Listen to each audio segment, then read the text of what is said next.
We've left the Mushroom Kingdom completely and entered Hyrule Circuit.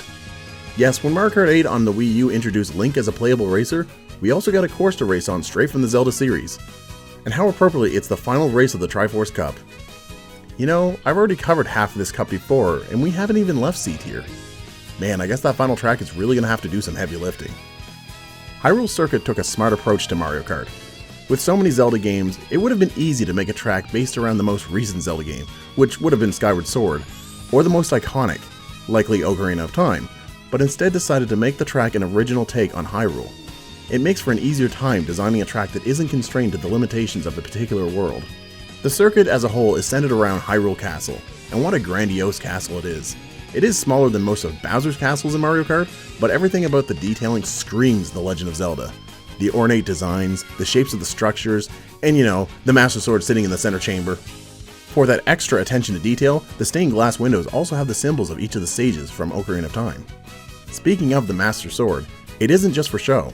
On your way down the staircase, you'll notice 3 gems that are also boost pillars. When hit, they glow for a short time. Hit all 3 and a speed ramp will appear while the gems are glowing, offering players a boost pad to dash over the pedestal for a shortcut, and the Master Sword will float there and also function as a boost pillar. It's a nice reference to how many Zelda games require players to find 3 magic stones to earn it. What a great nod to Zelda. I'm mixed on the function of the shortcut itself though. As a racer, you don't need to hit all 3. You could have hit 2, but maybe someone behind you managed to get the one that you missed. It becomes a frantic choice at the bottom of the stairs. Should I go for it? Is someone going to hit the last one? Maybe I shouldn't take the chance. I'm a fan of high risk for high reward, but I think that should be reliant on your skills. The problem with the 3 pillars is that it's really hard to hit all 3 in one go. Since they boost you, it can hinder the sharpness of your turn, and it becomes even more challenging for the top speed carts. What's also ironic about this is that it's the sharp turning carts that benefit more from not taking the shortcut, since they can more easily get a mini turbo from drifting around the pedestal. But the castle is only part of the course. There's also Hyrule Field surrounding it. And oh look, there's Death Mountain off in the distance. The town is found on the back end of the castle, with toads mixed in with guards watching, which is cool.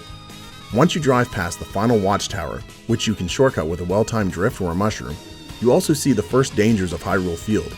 Deku Babas and keys are found along the road between the cliffs. It's a nice touch to see them only where it's less populated, and some of the more natural monsters of Zelda, ones that aren't normally summoned by Ganon. All of this complemented by a phenomenal soundtrack.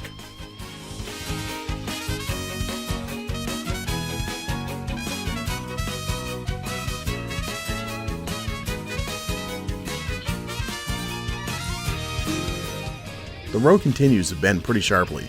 In fact, I'd say the back half of this track is generally more sharp turns, whereas the first half is less bendy. I think this was done to try and avoid favoring either kart type, but because of how demanding the turns are in the back half, I think top speed vehicles will often suffer more. At the start of each lap, it's more of an open field. There's debris from the more decrepit buildings that can be used as ramps, and one of them even goes through the grass for a shortcut. And tents. I don't get the tents. That's not something I normally see in Zelda games. Not so many, at least. Is this some kind of a Hyrule Warriors reference? Let me know in the comments if it is. The track is mostly dirt road until you get to the bridge back into the castle. Or what should be one, but instead you get a glider ramp.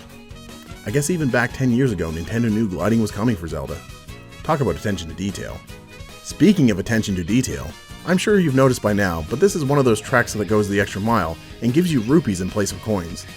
On top of that, the item wheel plays a different sound effect, though I don't know what it's from specifically. Again, comment down below if you know. Overall, it's a track that really sweats the details over making it feel like an authentic Zelda world, minus the carts and bikes. Although it did wow me on my initial playthrough, I have a hard time enjoying Hyrule Circuit when actually racing it. The details and visuals are phenomenal, in particular once you get to the castle onward, but when the detailing is at its best, the track is also at its most punishing, offering shortcuts for sharper turning carts and normal roads favoring them too. It ends up feeling more one-sided than many courses. This tour of Hyrule was still fun, but I'm ready to get back to the Mushroom Kingdom again. Leave a like and subscribe, and I'll see you all next time.